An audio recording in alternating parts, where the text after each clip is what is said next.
केरल के कोची में पीएम मोदी ने कई परियोजनाओं का किया उद्घाटन और शिलान्यास। करीब 4000 करोड़ के विकास कार्यों की दी सौगात।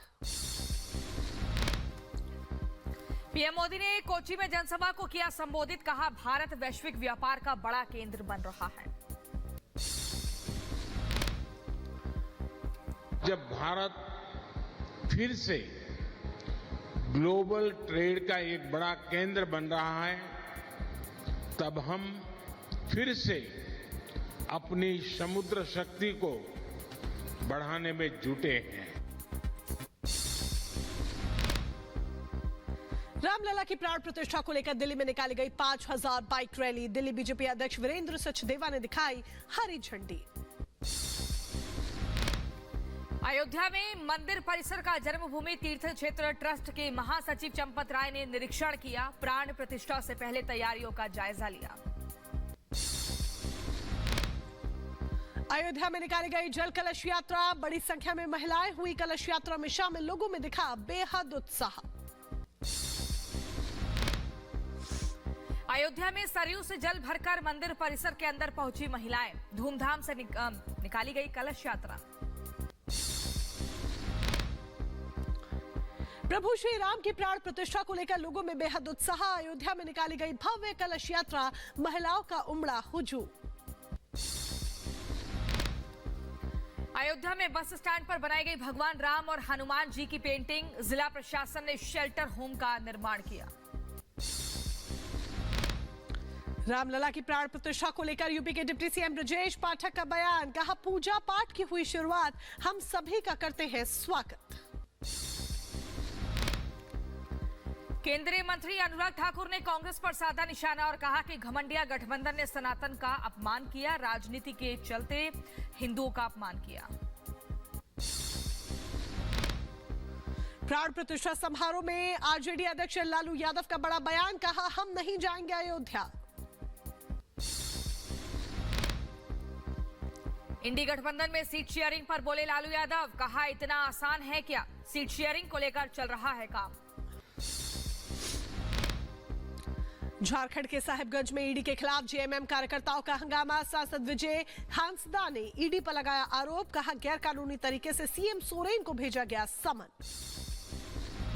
झारखंड के सरायकेला में बड़ा हादसा। गुब्बारे में गैस भरने वाले सिलेंडर में विस्फोट हुआ। धमाके में एक शख्स घायल हुआ।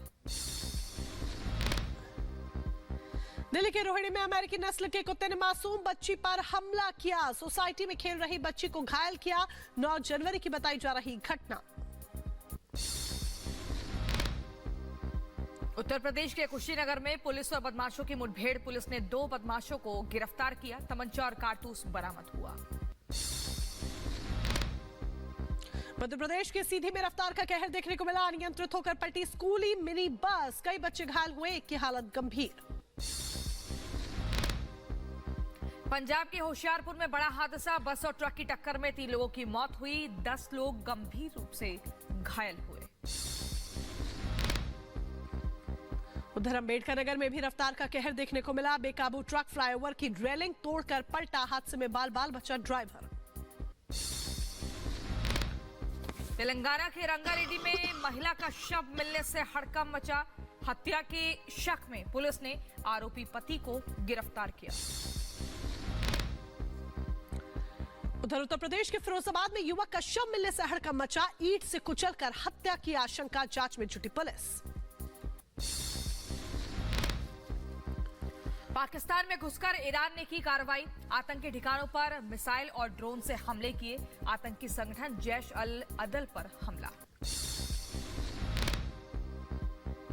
ईरान की तरफ से किए गए हमले पर पाकिस्तान की 2 टूक। विदेश मंत्रालय का बयान। कहा, गंभीर होंगे परिणाम।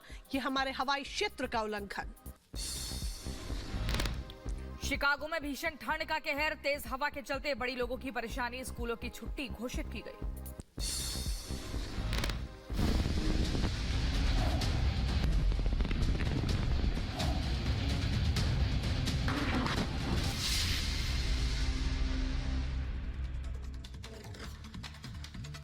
और चलिए चलिए अब बात करते हैं पाकिस्तान पर सर्जिकल स्ट्राइक की। ईरान ने पाकिस्तान की सीमा में घुसकर आतंकियों के ठिकानों को तबाह कर दिया है, जिस पर पाकिस्तान अब भड़क गया है और उसे हवाई सीमा का उल्लंघन करार देते हुए परिणाम भुगतने तक की चेतावनी दे डाली है। तो वहीं ईरान का दावा है कि उसने आतंकियों के हमले का जवाब दिया है और यह बदले की कार्रवाई है। पूरी खबर देखिए।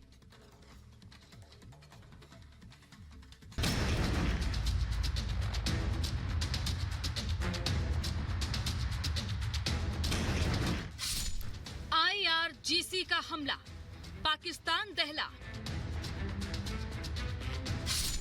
मिसाइल और ड्रोन अटैक, 2 आतंकी ठिकाने ध्वस्त। ईरान का बदला, आतंकी ठिकानों पर बम वर्षा। पाक में आतंकी अड्डे पर हमला। एक तरफ दुनिया के 2 बड़े मोर्चों पर भीषण जंग चल रही है। विश्व युद्ध का खतरा लगातार मंडरा रहा है, लेकिन इस बीच ईरान के एक एक्शन ने टेंशन बढ़ा दी है। ईरान ने पाकिस्तान में जबरदस्त हमला किया है, आतंकी ठिकानों पर धुआंधार बम वर्षा की, जिससे समूचा पाकिस्तान दहल उठा। ईरान की IRGC यानी रेवोल्यूशनरी गार्ड्स कॉर्प्स जैश उल अदल के बैलिस्टिक मिसाइलों और ड्रोन से आतंकियों के 2 ठिकानों को नष्ट किया गया, जिसमें कई रिहायशी मकान खंडहर में तब्दील हो गए हैं। ईरान ने ये कार्रवाई पाकिस्तानी सीमा में घुसकर की। ईरान ने इराक और सीरिया पर एयर स्ट्राइक के एक दिन बाद पाकिस्तान के बलूचिस्तान में ये कार्रवाई की।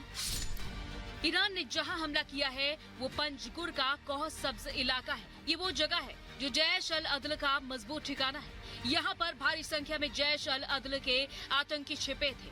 खामेखेनी की IRGC ने पाकिस्तानी आतंकी संगठन जैश अल अदल के मुख्यालय को टारगेट किया और ताबड़तोड़ हवाई हमले किए। ईरानी सेना ने मिसाइल और ड्रोन से आतंकियों के 2 ठिकानों को निशाना बनाया। ईरान ने दावा किया है कि उसके इस हमले में कई आतंकी मारे गए। ईरान का कहना यह था कि मोसाद का जो वहाँ पे बेस है उसकी मदद से जो ईरान के अंदर कासिम सुलेमानी की डेथ एनिवर्सरी पे जो अटैक हुआ था, जिसके अंदर लगभग 100 के करीब लोग मरे थे, उसके पीछे वो लोग इन्वॉल्व थे, इसलिए उन्हीं ने किया है। ईरान की इस कार्रवाई से पाकिस्तान तिलमिला गया। उसने आपत्ति जताई और विदेश मंत्रालय ने बयान जारी कर हमले की कड़ी निंदा की और कहा कि हवाई सीमा का उल्लंघन बर्दाश्त नहीं किया जाएगा। पाक विदेश मंत्रालय ने साफ कहा है कि हमले को संप्रभुता से जोड़ा और ईरान को गंभीर परिणाम भुगतने की भी चेतावनी दी। पाक ने यह भी कहा कि ईरान का एक तरफा एक्शन अच्छे पड़ोसी की निशानी नहीं है, ये द्विपक्षीय विश्वास को कमजोर करने वाला है। आतंकवाद भी देशों के लिए एक साझा खतरा है और इस पर मिलकर एक्शन लेने की जरूरत है। पाकिस्तान ने दावा किया है कि इस हमले में आतंकियों नहीं बल्कि 2 मासूम बच्चों की मौत हुई है, तो वहीं 3 बच्चियां घायल हुई हैं। बताया ये जा रहा है कि ईरान ने जैश अल अदल की तरफ से किए गए हमले का बदला लिया है। दिसंबर में जैश अल अदल ने ईरान में बड़ा हमला किया था। हमले में ईरान के 11 पुलिसकर्मी मारे गए थे और भारी नुकसान हुआ था। जैश अल अदल ईरान के बॉर्डर पर लगातार हमला करता रहा है। ये चीज़ें मैं समझता हूँ अच्छी नहीं है, इनको बंद होना चाहिए। इस तरह के एक दूसरे के देशों में जाकर हस्तक्षेप करना, जैसा कि पाकिस्तान कर रहा है या ऐसे बहुत से देश हैं जो कर रहे हैं, ये जब तक बंद नहीं होगा इससे एक बड़ी आपत्ति भी आ सकती है, पाकिस्तान के लिए भी और दूसरे देशों के लिए भी, और ईरान के लिए भी ये अच्छा नहीं है। ईरान ने पाकिस्तान पर हमला उस वक्त किया जब पाकिस्तान के केयरटेकर प्राइम मिनिस्टर ईरानी विदेश मंत्री से स्विट्जरलैंड में मीटिंग कर रहे थे। पाकिस्तानी पीएम को भनक भी नहीं लगी कि पाकिस्तान पर ईरान ने सर्जिकल स्ट्राइक कर दी है। Bureau report, Republic Bharat.